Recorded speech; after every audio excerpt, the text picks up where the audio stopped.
అతి పురాతనమైన ఈ ఆలయం ఎంతో నిరాడంబరంగా ఆలయ గోపురం కూడా లేకుండా ఇప్పటికి కూడా ఇలానే ఉంది. వానర వైద్యుడైన శివలింగానికి శ్రీరామచంద్రుల వారు మొట్టమొదటిసారిగా పూజ చేసినట్లు ఇక్కడ ఆలయ స్థల పురాణం వల్ల మనకు తెలుస్తుంది. ఎంతో ఆహ్లాదకరమైన పచ్చని ప్రకృతి దృశ్యాలతో అలరారుతున్న ఈ క్షేత్రంలో స్వామివారు స్వయంభూవుగా వెలిసి శ్రీ ఎండల మల్లికార్జున స్వామివారి పేరుతో ఇక్కడ వెలిసి ఉన్నారు. రావణాసుర సంహారం జరిగిన అనంతరం శ్రీరామచంద్రుల వారు లంకా నగరాన్ని విడిచిపెట్టి సీత, లక్ష్మణ, ఆంజనేయ సహిత తన సపరివార సమేతముగా అయోధ్య నగరానికి ప్రయాణమయ్యారు. మార్గ మధ్యములో ఉన్న తూర్పు సముద్ర తీర ప్రాంతంలో సుమంచ పర్వత ప్రాంతముగా పిలువబడుతున్న ఈ ప్రదేశంలో శ్రీరాముల వారు కొద్దిసేపు ఇక్కడ విశ్రాంతి తీసుకున్నారు. ఆ సమయంలో వానర వైద్యుడైన సుషేనుడు ఈ సుమంచ పర్వత ప్రాంతంలో ఉన్న ఔషధ మొక్కలు మరియు ఔషధ గుణాలు కలిగిన వృక్ష జాతులను చూసి ఆయన ఎంతో ఆనందపరవశుడయ్యాడు. కానీ చుట్టూ ఔషధ గుణాలు కలిగిన మొక్కలు ఎన్ని ఉన్నప్పటికీ ఈ ప్రాంతంలో ప్రజలు అనారోగ్య సమస్యలతో బాధపడుతున్నారని తెలుసుకొని సుషేనుడు రాముల వారి దగ్గర ఆజ్ఞ తీసుకొని శివుని కోసం ఘోర తపస్సు ప్రారంభిస్తారు. శ్రీరామ పట్టాభిషేకం అయిపోయిన కొంతకాలానికి సుషేనుడు తిరిగి అయోధ్యకు వెళ్ళకపోవడంతో ఈయన వెతుక్కుంటూ ఆంజనేయ స్వామి సుమంచ పర్వత ప్రాంతానికి వచ్చి చూసేటప్పటికి సుషేనుడు ఈ ఘోర తపస్సు చేస్తూ ధ్యానంలో ధ్యాన సమాధి స్థితి చెందుతారనమాట. ఆయన కళేబరం మాత్రమే ఇక్కడ ఉంటుంది.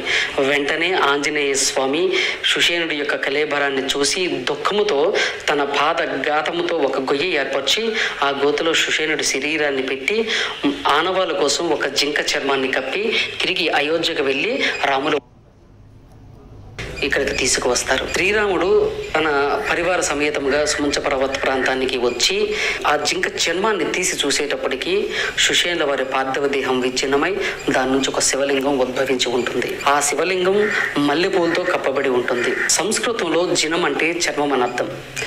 మల్లె పువ్వులతో మరియు జినంతో కప్పబడింది కాబట్టి ఈ స్వామి వారికి మల్లికార్జునుడిగా శ్రీరాముల వారు నామకరణం చేస్తారు. శ్రీరాముల వారు ఈ శివలింగానికి ఆలయం నిర్మించాలని అనుకుంటారు. కానీ పూజ చేస్తున్నప్పుడే ఈ శివలింగం పెరుగుతూ ఉండటం గమనించి ఈ శివలింగానికి ఆయన ఆలయం నిర్మాణం అనేది ఉండకూడదనే ఉద్దేశంతో తిరిగి అయోధ్యకు వెళ్ళిపోతారు.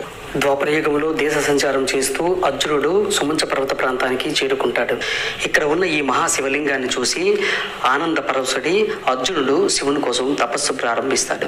అర్జునుడి తపస్సుకి మెచ్చి పరమేశ్వరుడు ప్రత్యక్షమై వరం కోరుకోమని అడుగుతాడు. అప్పుడు అర్జునుడు, స్వామి, ఇప్పటి నుండి నీవు నీ పేరు వెనుక నా పేరు పెట్టుకొని పూజలు అందుకోవాలని, అలాంటి వరం ప్రసాదించమని అడుగుతాడు. అర్జునుడికి ఆ వరం ప్రసాదించటం వల్ల అప్పటి నుండి ఇప్పటి వరకు స్వామివారు మల్లికార్జునుడిగా పిలువబడుతున్నారు.